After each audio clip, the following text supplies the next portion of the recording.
വസ്ത്രാലയം, Pattambi Road, Kunnamkulam. Guruvayur Road near Royal Hospital, Kunnamkulam. Mullurkara NSS കരയോഗത്തിന്റെ ഓണാഘോഷ പരിപാടികൾ നടന്നു. Thalappilly NSS taluk union secretary S. Sreekumar പരിപാടി ഉദ്ഘാടനം ചെയ്തു.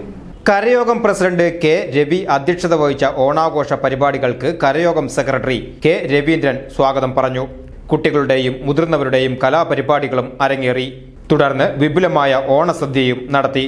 കരയോഗം treasurer T. Vinod, vice president K. Sundararaj, joint secretary Sreekanth M, മഹിളാ സമാജം പ്രസിഡന്റ് MK ഉഷ, ബാലസമാജം പ്രസിഡന്റ് മിഥുൻ കൃഷ്ണ, കൺവീനർ ജ്യോതി രാധാകൃഷ്ണൻ എന്നിവർ സംസാരിച്ചു.